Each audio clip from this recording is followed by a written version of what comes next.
My name is Beck, and when I was 18 years old, I was the mastermind of a $500,000 Ponzi scheme. I grew up in Danbury, Connecticut, and I got picked on a lot. In elementary school for my weight, they'd call me, Chubs and Twinkie, and kids would come up to me and slam my books down. They would throw me into the locker, just really mean stuff. And that definitely affected me. I didn't want to be bullied anymore. I wanted to find a way to be important.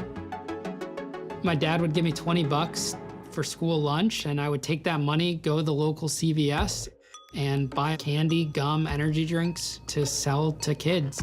I earned the reputation of being the candy man, and I was popular. I was on my way up. And before I knew it, I was owning the part of being this, entrepreneur businessman with a suit and tie. My dad would tie my tie every morning. I had the nice pants, the shoes, and a sports coat, and I'd walk around in a briefcase. I loved it. I finally felt like I meant something. In my mind, the next step up from this was a school event. And my first thought was, okay, let's do a school dance. I got a DJ, I got the uplighting, I did everything and made it really cool. We grossed a few $1,000s. And I realized in that moment that I can not only get what I was chasing after, that popularity and wanting to be liked, but I could also create this into a business and make money from it. So I had hatched this plan with a couple of seniors at the time to rent out this old theater called the Palace Theater in Danbury to start throwing nightclub shows at. I would charge 12 or 15 bucks to get in, and I would do them once a month. And by the time I was going into sophomore year, I was running the most popular teen club night in the area. The next step up from that is concerts. My partners, there's 3 of us now, they end up booking one of the biggest hip-hop names at the time who had just won a Grammy. So we worked out a deal where I didn't have to put up any money or risk any money, but my name got to go on the flyers. I'd put it on. So that started to give me some credibility. And then the night of the event, the place is packed. Blow up, show out. I put a city on timeout. It's the coolest thing in the world. And everyone is looking at me as the top promoter. So after that, me and my partners, we got back together and said, we're gonna do it better. Booked 3 concerts, and we had our eyes set on another very popular rap artist. But the catch was, we needed about $120,000 to pull this off. We don't have $120,000. So we come up with the idea that we're gonna start raising money from investors, friends and family. I went to as many people as I know, and I told them, you're guaranteed your investment back. On paper, we were gonna gross $1 million and make 500 grand in profit. It wasn't a scam, it was a legitimate opportunity. I was accepting investments from kids that were my age, 17-year-olds, 16-year-olds, and their parents were writing them checks. And within 3 or 4 weeks, I had $120,000 in this bank account. What ends up happening is that first concert was kind of a dud. The second one, artists will pay thousands of dollars to open for a big rapper. But that night, someone forgot to collect the opener's money. We end up losing money on the show. The third night, this huge arena lost their liquor license, and there was a snowstorm. Literally a series of unfortunate events happened with every concert. They all bombed. We were supposed to make $500,000. We didn't get any of that. I literally got nothing. And I hadn't even told my business partners what had happened because I didn't want them to not like me. At that time, I was deemed this highly successful individual. Imagine if word got out that I had failed, that I had lost people's money. So now I have this situation. Do I tell my friends and family that it really lost money? Or option B, do I lie to them, say it made money, and hope that the next concert would make up for that lie so I could pay everyone back? And I ultimately chose to lie to them and say that that show made money, and I made a spreadsheet showing imaginary profit. The biggest mistake of my life. But now, I had to get the investors and my friends their money back plus a profit, and I have no money. I needed a new plan.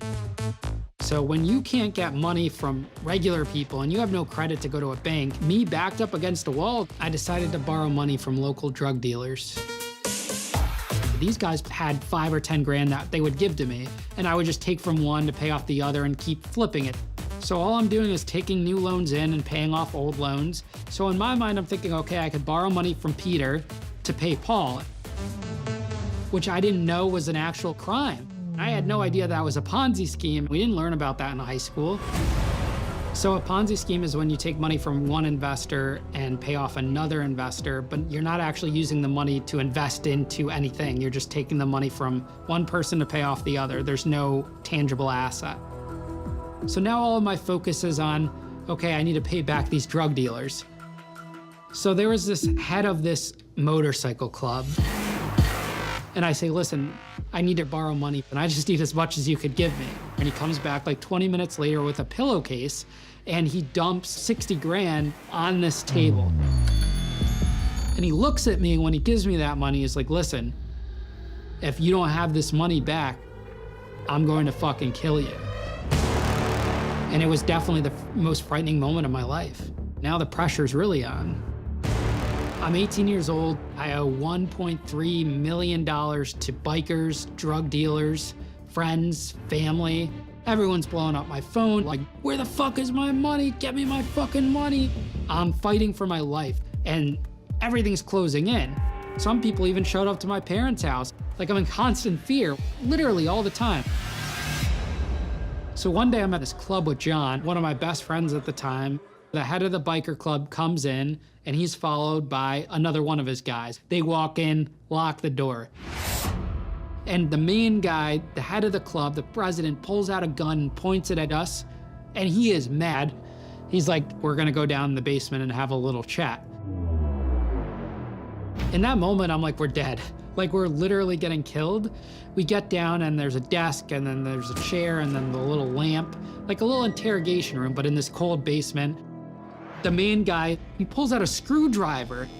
He's like, put your hand on the table. I'm like, I'm not putting my hand on the table. And the other guy grabs my hand's held down, and he just starts whacking.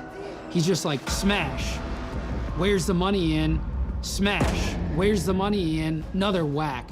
And he just keeps hitting it, and I'm like screaming. I'm like a little girl, genuinely screaming, saying, I'm working on it, I'm gonna have it, I'm saying everything. And then they're just like, make sure you answer your phone, have our fucking money, get out of here.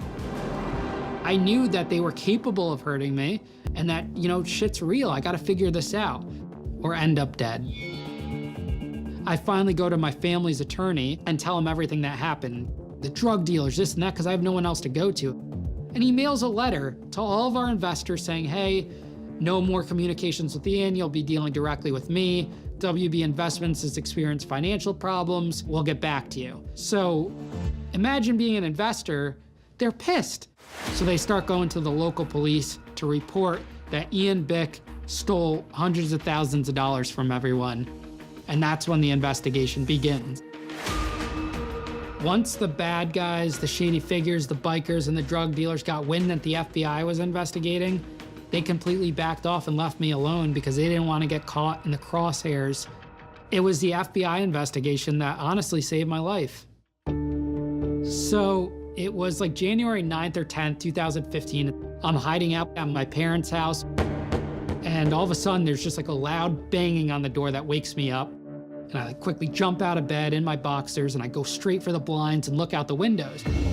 And it just looked like a scene from one of my parties, only this time it's FBI, it's IRS in the tactical vests, the guns, there's state troopers. The whole street is lined up with flashing lights. Everyone's there, and they're all surrounding the house. And they barge in, and they're like, are you Ian Beck? And I'm like, yeah. And then they say, get up and put your hands behind your back. And then they drag me past my parents, and they hauled me to the courthouse that morning to face my arraignment. I was charged with 11 counts of wire fraud and 1 count of making a false statement to federal law enforcement officers. My Ponzi scheme caught up with me. I knew the party was over. The night that John McAfee died, the Texas judge actually released me to go to Operation Restore Warrior, a 3-day retreat. While I'm there, 2 guys say, hey, Jimmy, we want to pray for you. Whatever, man. I don't believe in any of this stuff. And then they were praying for me. And at that moment, I just bawled like a baby for the first time in my life. I just cried and cried and cried. So I told him my story, seals everything, but I skipped over John McAfee because it was so hurtful. And the guy called me out. He looked me dead in my eyes. He goes, "You're skipping part of your story, Jimmy." I said, "No, I'm not." And he told me the exact nickname of the exact house I was in Ocracoke, overlooking the shallows. I stood up, because if somebody told you a very, very finite detail in your life, like a psychic, out of nowhere, you'd be startled. He goes, "No, sit down. This is what we do. We invite Jesus to come in and he tells us all this." And they start walking me through that house where the crazy guy was in, banging on the glass where I had to launch him off the thing. They told me the different levels of the house. And the whole time, I'm just like blown away. And then he only had to say one more thing before I was completely changed for the rest of my life. He said, "There's a path that you used to walk behind the house and cry out to God. And there was a path I used to walk behind McAfee's house and cry out to God alone, thinking I was the only person in the world, this lost ship in the night." And at that moment, I realized that Jesus was walking next to me, and they identified that specific moment. I said, "How do you know this? I said, "How is this possible?" He said, "I don't know."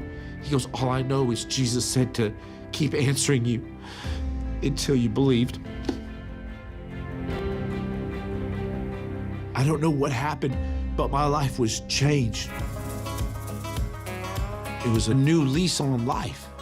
I got a beautiful wife. I got a beautiful little son that's 8 months old. I'm living the dream, and my hustling days are behind me. So after getting out of prison, I now run a print shop. So I'm still printing, but it's mainly boring commercial printing. Not quite as exciting, but it pays the bills with real money, not fake money. So I got out in 2019 after like 26 months.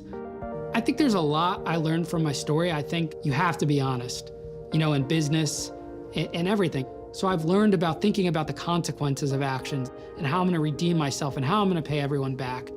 Now I have a podcast where I interview former felons, addicts, prosecutors, people from all walks of life of the criminal justice system, where I hear their stories without judgment, because that's what I always wanted for myself.